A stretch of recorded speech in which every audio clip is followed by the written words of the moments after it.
Mesdames et messieurs, bonjour, bonsoir. Tout dépend de l'heure à laquelle vous écoutez cette vidéo chez vous. Je m'appelle Michel Bienton, journaliste web camerounais, et merci de faire confiance à cette chaîne YouTube de l'engagement sociopolitique.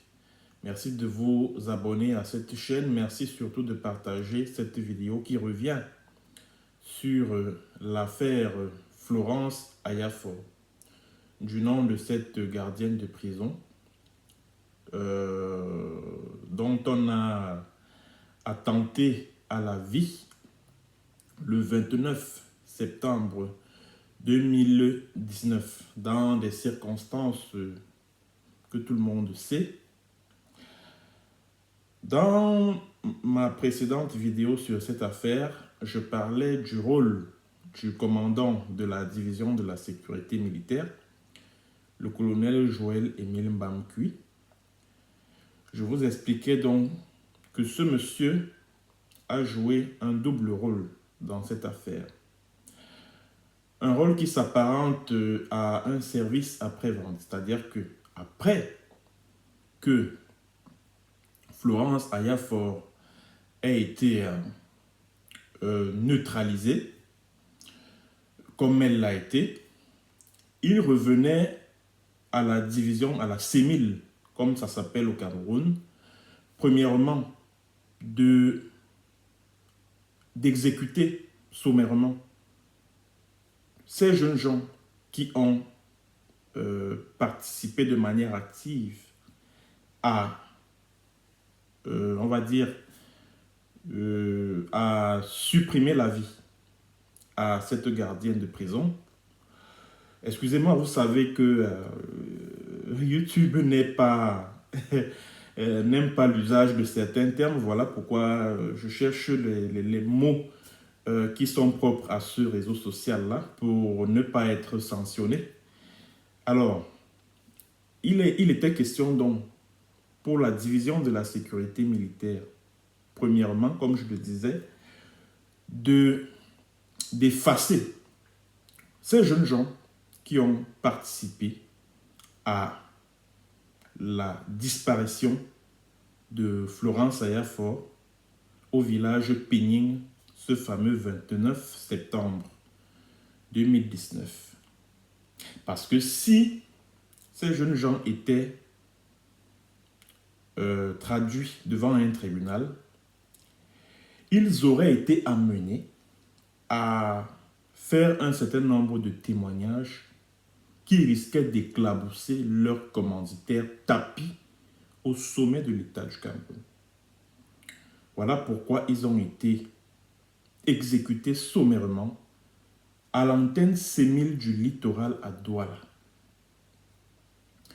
Le deuxième rôle joué par la CEMIL du colonel criminel Joël-Émile Mbamkui dans cette affaire Florence Ayafor, c'était de prouver des coupables.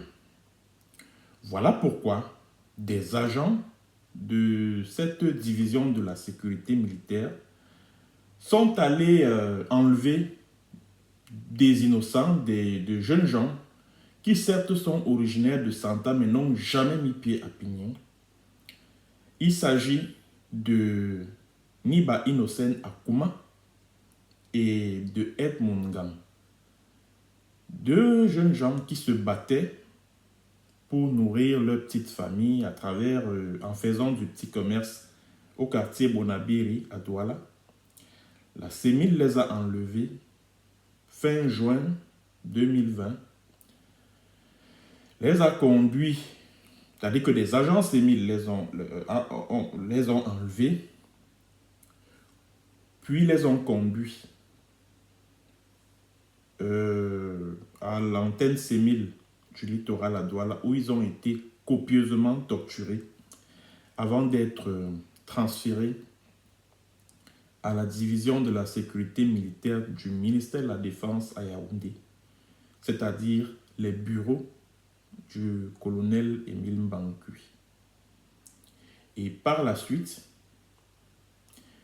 ils ont été présentés à la presse nationale et internationale le 10 juillet 2020 comme étant ceux qui ont participé à la disparition de la gardienne de prison Florence Ayafor, alors qu'il n'en est rien du tout.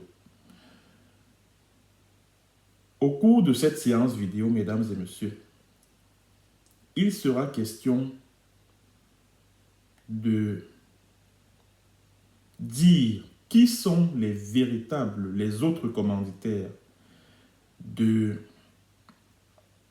la disparition de Florence Ayafor. Et le prétexte de cette vidéo, c'est quoi? Le prétexte de cette vidéo, c'est bien évidemment la parodie de procès en cours au tribunal militaire de Yaoundé, mettant en scène ces deux jeunes gens qui sont illégalement détenus à la prison centrale de Yaoundé, Kondangui. C'est des innocents, ils n'ont rien fait, ils n'ont rien à voir avec l'affaire Florence Ayafor. Mais parce que le régime corrompu, criminel, barbare, sauvage, villageois de M. Paul Biya veut donner l'impression à la communauté internationale en général et au gouvernement américain en particulier qu'il dégage la volonté de faire la lumière, de faire faire la lumière, si vous voulez, sur cette affaire. Alors, il faut mettre en scène un procès. Et pour mettre en scène un procès dans l'affaire Florence Ayafor, il faut trouver à tout prix des accusés. Et malheureusement pour ces deux jeunes gens, dont je m'érige en porte-voix dès ce jour, étaient au mauvais endroit, au mauvais moment. Malheureusement pour eux. Et d'après les dernières informations sur cette affaire qui m'ont été... d'après les informations qui me sont parvenues, l'actuel ministre de l'administration territoriale, Paul Atanganji, ainsi que le gouverneur de la région de ce que vous appelez Nord-Ouest, Adolphe Lélé-Lafrique, se sont constitués partie civile et plaignant dans l'affaire en justice, devant la justice militaire.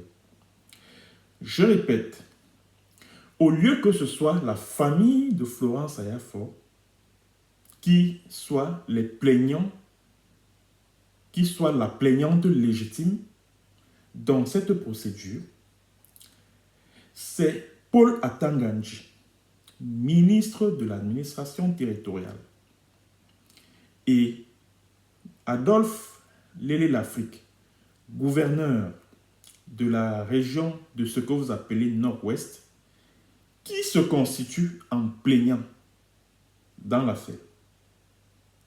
Et toujours selon des informations en ma possession, les avocats de ces deux pauvres jeunes garçons, Niba Innocent Akuma et Edmond Gang, exigent que si Atanganji et Adolphe Lélé-Lafrique ne peuvent pas produire les témoins qu'ils ont promis,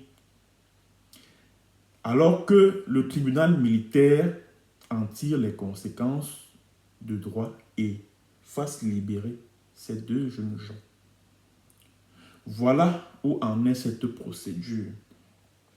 La prochaine audience est fixée au 15 juillet prochain, toujours selon mes informateurs.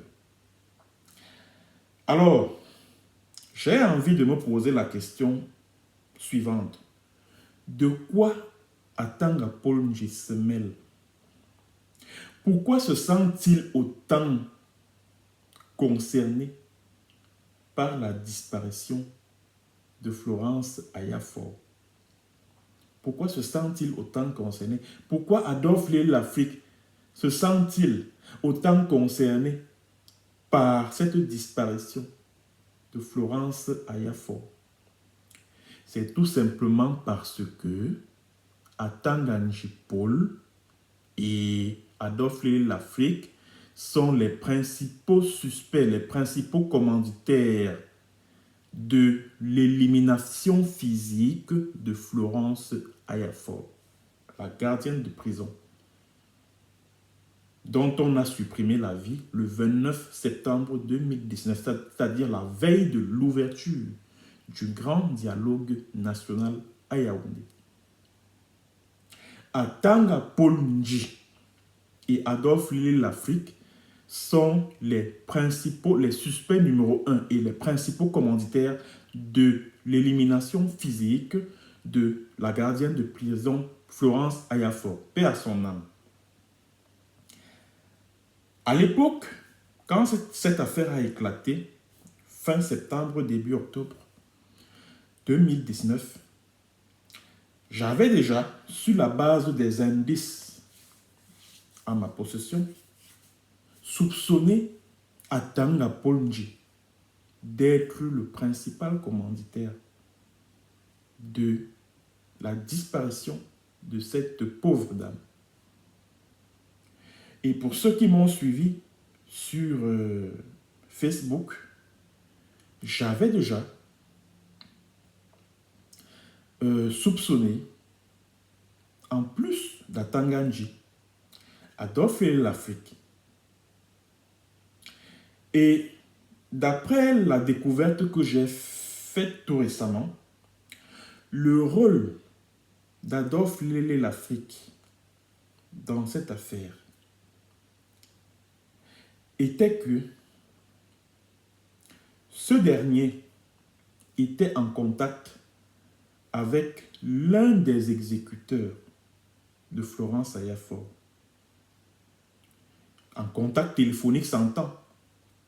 C'est Adolphe Lafrique qui a conseillé à l'un de ses exécuteurs de la gardienne de prison de prendre une image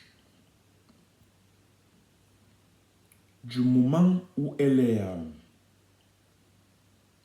c'est-à-dire que de prendre une image du martyr de cette dame. Vous comprenez ce que je veux dire? D'envoyer cette image sur les réseaux sociaux. De manière à ce que les indépendantistes anglophones, ou si vous voulez, les Ambazonian Restoration Forces, les groupes armés indépendantistes, soient pointés du doigt comme étant les responsables de cette élimination physique de la gardienne de prison. Parce que vous savez, le régime de Biya a mis en place dans le Cameroun anglophone une véritable industrie du crime crapuleux. Et en mettant en place cette industrie du crime crapuleux, ils utilisent ces multiples atteintes à l'intégrité physique ou à la vie des civils comme des militaires au Southern Cameroun à des fins de propagande politique. Ça, c'est pour Adolphe Lafrique. Voilà le rôle qu'il a joué. C'est-à-dire que c'est lui qui pilotait, c'est-à-dire que c'est lui qui, de manière opérationnelle, pilotait l'opération sur le terrain à Pigné. Et vous avez pu remarquer que quelques jours plus tard, Adolphe Lafrique s'est rendu au domicile de Florence Ayafor à Bamenda. Il a remis une somme d'1 million de francs CFA à la famille de la gardienne de prison disparue. Ça veut dire ce que ça veut dire. Le rôle d'Atanga Ndji dans l'affaire, parce que c'est lui le commanditaire en chef, c'est le particulier de l'île Afrique qui informe Atanga Ndji qui est basé à Yaoundé, de ce que Florence Ayafor est en train de les embarrasser, de les gêner, parce qu'elle n'est pas d'accord avec le fait que des détenus de la prison centrale de Bamenda sont utilisés pour des opérations de kidnapping contre rançon, pour des assassinats, bon, des types d'assassinats dont je vous parlais là, c'est-à-dire que le régime commandite des crimes, des assassinats, des atteintes à la vie des individus. Alors, ceux qui commettent toutes ces sales besognes-là en prennent des images, des vidéos, ils envoient aux activistes qui sont à la solde du régime de Yaoundé. Et ces derniers chauffent la toile en accusant les séparatistes d'avoir commis ce crime, etc. Voilà à quoi servaient donc ces détenus de la prison centrale de Bamenda. Et Florence Ayafor, au courant de tout cela, disait qu'elle n'est pas d'accord avec ça. Surtout qu'elle avait 3 de ses cousins détenus dans le cadre du conflit en cours dans le Southern Cameroun. Elle s'est donc opposée à ce que des prisonniers soient mis à contribution pour de telles opérations. Voilà pourquoi Atanganji a donné des instructions qu'elle soit neutralisée le plus tôt possible, parce que Florence Ayafor était sur le point de dévoiler cette industrie mafieuse ainsi que ceux qui l'animaient. Atanganji donne donc des instructions à l'Afrique de la neutraliser. La suite, vous la connaissez déjà. Voilà donc, mesdames et messieurs, la raison pour laquelle Atanganji et l'Afrique interviennent dans cette affaire Florence Ayafor qui est pendante en justice. Parce qu'ils aimeraient avoir le contrôle de cette procédure. Et s'ils aimeraient avoir le contrôle de cette procédure, c'est parce qu'ils se sentent concernés. Et comment est-ce qu'ils se sentent concernés dans cette affaire? C'est parce qu'ils en sont les commanditaires. C'est-à-dire, il n'y a rien à faire. Il n'y a rien à faire. Et tous ces crimes, mesdames et messieurs, sont commandités par la présidence de la République. Tous ces crimes sont commandités par la présidence de la République. La présidence de la République est au courant de tout ce qui se passe. La présidence de la République est au courant. Et c'est comme ça que beaucoup des personnes disparaissent comme ça en zone anglophone. Et puis, on accuse sans le moindre recul, sans la moindre enquête, sans le moindre indice, on accuse les séparatistes d'avoir été à l'origine de cette disparition. Moi, j'ai décidé, parce que beaucoup de gens m'accusent en me disant que oui, moi, je passe tout mon temps à incriminer l'armée et que quand les Ambazoniens, entre guillemets, commettent des sales besognes, éliminent physiquement des individus, je viens plutôt accuser les milices du pouvoir en place. Donc, pour moi, les Ambazoniens sont blancs comme neige. Ils n'ont jamais rien fait de mauvais. Ce n'est que l'armée, ce n'est que ceci, ce n'est que cela. Moi, j'ai dit tout récemment là, sur ma page Facebook que le jour où les populations locales dans le Southern Cameroun vont commencer à se plaindre. C'est-à-dire que de manière régulière, des agissements des Ambazonian Restoration Forces, je ne manquerai pas d'en faire le relais sur cette chaîne. Mais attends, comment les populations sont là? Elles ne se plaignent pas de leurs groupes armés. Parce que je vous ai dit, ces Ambazonian Restoration Forces font corps avec la population des quartiers, des villages dans lesquels ils opèrent. Alors, si la population ne se plaint pas des agissements ou alors des comportements de ces Ambazonian Restoration Forces, qui suis-je pour les accuser? N'avez-vous pas remarqué, mesdames et messieurs, chers téléspectateurs, n'avez-vous pas remarqué que c'est-à-dire que ceux qui se plaignent le plus des agissements des Ambazoniens, entre guillemets, ce sont les agents du régime. C'est-à-dire que ce sont les agents du régime qui sont toujours les premiers à être informés de ce que non, les Ambazoniens ont fait ceci, oh, ils ont fait cela, ils ont fait ceci à une jeune fille, ils ont coupé, machin, papa. Vous n'avez pas remarqué ça? Que ce sont les activistes qui sont proches du régime, les Ntaï Toussounkonda, les Bertrand Nia, tous ces gars qui sont à Yaoundé, à qui le régime donne 5 000, 10 000 là, pour la connexion là, et pour la connexion internet. Ce sont eux qui sont les premiers à être informés de ce genre de crimes qu'ils attribuent aux indépendantistes armés. La population ne se plaint pas. Hein. Je vais vous prendre un exemple. Je reviens sur le cas de Florence Ayafor.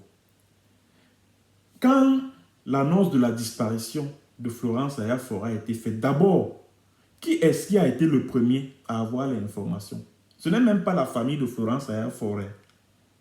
C'est Taïtou Sonkonda, le maudit qui est en Angleterre, là, qui dit « my country people, my country people, my country people ». C'est lui qui était le premier à avoir des informations, c'est-à-dire que tous les détails sur la victime, je dis bien tous les détails, c'est-à-dire qu'on tue Florence Ayafor le 29 septembre 2019. Le 30 septembre 2019, Taïtou Sonkonda a déjà les informations, toutes les informations sur Florence Ayafor. Ça veut dire tout simplement, et moi à l'époque j'ai conclu sur la base de ceci, que Florence Ayafor était filée en filature, était filée par les services secrets camerounais. Voilà pourquoi j'ai accusé, et je continue même d'ailleurs à accuser les services secrets camerounais d'être responsables ou alors complices de l'élimination physique de Florence Ayafor. Parce que ce sont les services secrets camerounais, la CEMI, la DGRE, qui a donné toutes ces informations à Taïtou Sonkonda. C'est-à-dire que voilà les personnes qui les premières ont commencé à se plaindre, les Nkondati, tous. Il y a un autre là, où c'est Cyril Ntolo. J'apprends qu'il est proche des Nangabo qui sont à la présidence de la République là. Donc, c'est-à-dire qu'un crime, c'est-à-dire qu'on élimine physiquement une femme à Pigning, loin, vers Bamenda.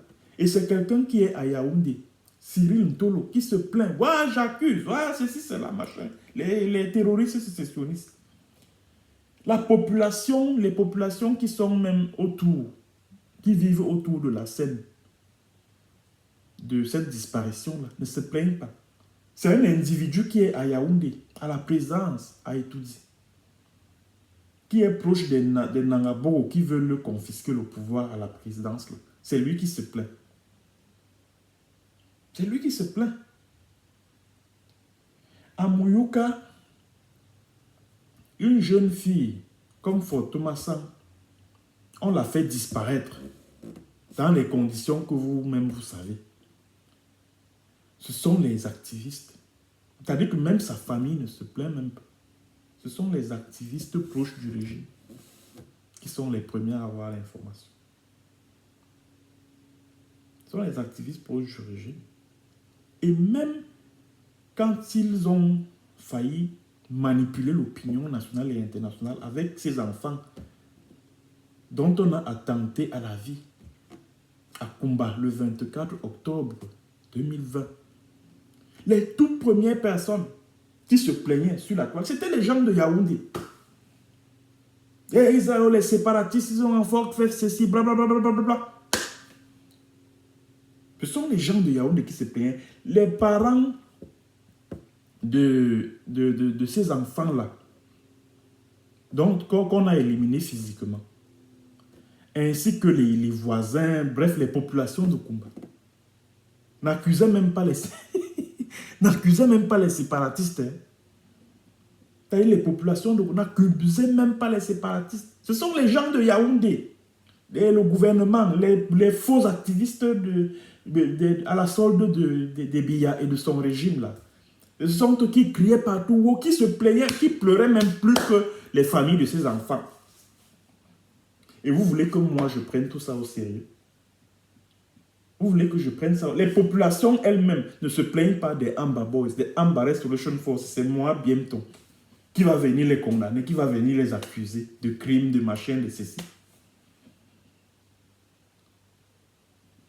Paul Tasson, un autre voyou, qui est ministre délégué auprès du ministère de l'économie, en février dernier, il commandit la disparition de 3 chefs traditionnels. Les populations à Essoata, dans le lobby Alem, dans ce que vous appelez le sud-ouest anglophone, les populations de Essoata ne se plaignent même pas, n'accusent même pas les Red Dragons. Elles sont calmes parce qu'elles savent qui a commis cet acte odieux. C'est Paul Tasson qui est basé à Yaoundé. Paul Tasson, c'est lui qui sait que non, les Red Dragons exigeaient à ces chefs traditionnels-là une partie du produit de la récolte du cacao. C'est lui qui organise les manifestations au musée national à Yaoundé. C'est lui qui maudit Chris Ano et puis son frère Phil Marshall. C'est lui qui monte, c'est lui qui descend, c'est lui qui fait ci, c'est lui qui fait ça. Il est à Yaoundé. Hein? Il est à Yaoundé. Il n'était même pas à Essoata au moment où le coup a été perpétré. Il n'était pas là. Il est à Yaoundé. Et c'est depuis Yaoundé qu'il se plaint. Vraiment, les Red Dragons ont fait ceci à 3 chefs traditionnels. Vous comprenez que tout ça, tous ces crimes odieux où on fait ceci aux jeunes femmes en zone anglophone et ceci et cela, c'est le régime des Biya qui commandit tous ces crimes. Et ils l'ont fait quand des militaires camerounais sont allés loger une balle dans la tête fragile d'un enfant, d'un bébé de 4 mois à Moyoka le 21 mai 2019. C'est-à-dire qu'un militaire, un soldat camerounais, il est allé au domicile d'un monsieur à Moyoka. Il a logé 4 balles dans la tête fragile d'un enfant, d'un bébé de 4 mois. Maintenant, pour déjouer l'attention de l'opinion internationale, beaucoup plus de ce scandale, vous savez ce que le régime Biya a fait. Le régime Biya a attenté à la vie d'un enseignant en lui faisant ceci. C'est-à-dire que le même jour, dès que les milices de ce régime ont commis ce crime, ils ont pris, comme d'habitude, elles ont pris ces milices-là des photos et des images et les ont envoyées à Taito Sonkonda. C'est-à-dire que c'est Taito Sonkonda qui a commencé à chauffer la toile avec en disant oui, les indépendantistes en bas terroristes ont fait ceci, ont fait cela. La CRTV a pris le relais. Allez. Et ce n'est que de ça qu'on parlait. On ne parlait même plus du bébé Mata. On ne parlait plus de ça. Donc l'objectif, donc, c'était de détourner l'attention de l'opinion, du sort de ce bébé dont les soldats camerounais ont supprimé la vie. Voilà donc ce que j'avais à dire sur ce sujet. Bon, le thème principal, c'était l'affaire en justice, l'affaire Florence Ayafor. Merci d'avoir écouté, mesdames et messieurs, et à bientôt pour une autre séance vidéo et sur un autre thème. Bonjour ou bonsoir.